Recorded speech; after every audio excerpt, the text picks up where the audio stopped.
Hello everyone, welcome to International Scrapbooking Day.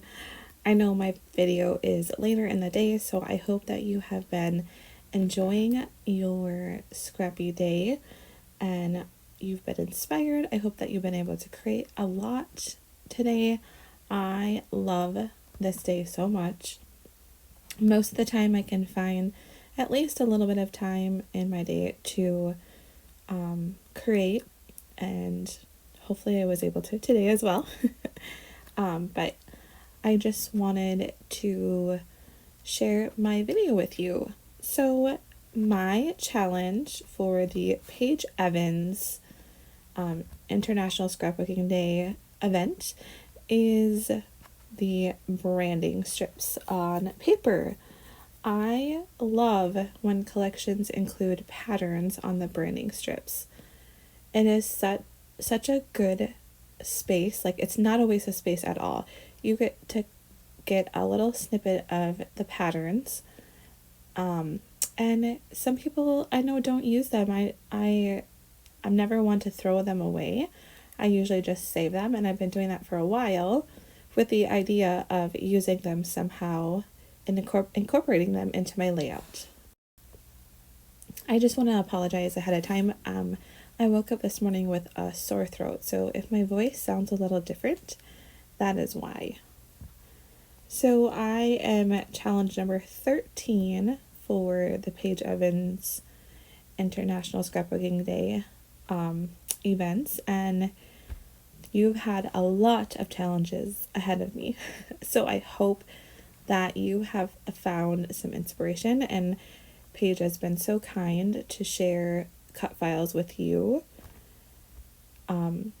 So for my layout, I incorporated these branding strips from some collections. I had to write them down because there was so many. So from Paige Evans, her collections, I used Blooming Wild, Sugar Plum Wishes, Bloom Street, Splendid, Truly Grateful, and Oh My Heart.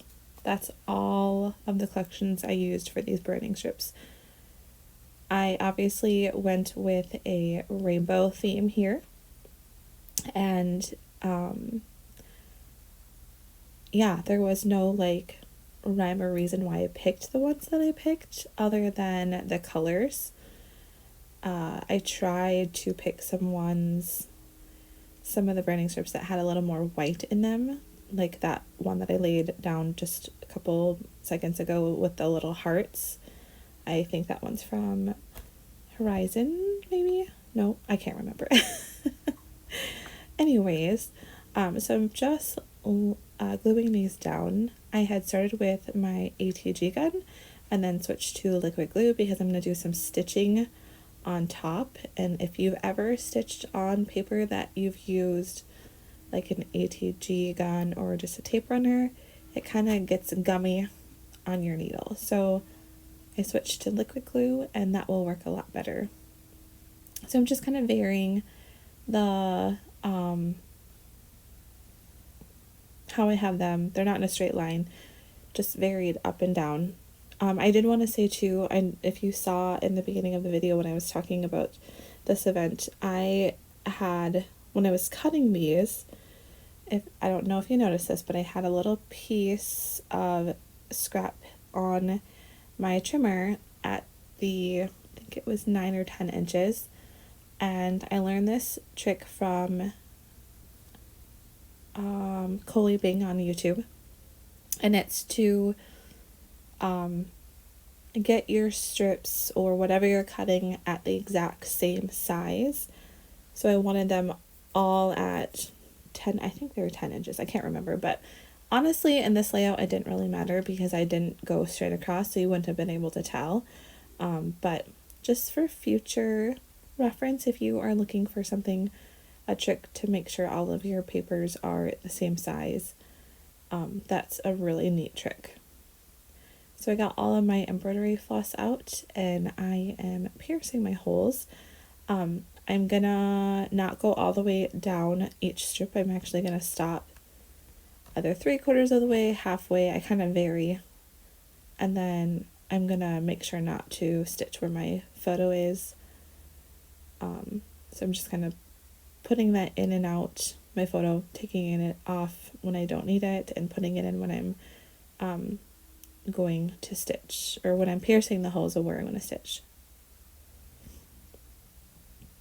And I'm going to use this rainbow paper to back my photo, and that will be the perfect pattern paper for all of the colors that I'm using. I've been liking when I frame my photo or whatever I'm framing, I've been liking thicker borders. I don't know why, but usually I go with much thinner borders with pattern paper, but I seem to like them thicker. So I have these fussy cut flowers from a pattern paper, and I really like these now, like looking on the video. I like the way this looks, but in the moment I was like, oh, do I want to use these? I have some other flowers that I can use, and my idea was kind of to kind of go tone on tone, like where the strips are, and then layer the appropriate colored flowers over top. So pink kind of on the pink and yellow on the yellow.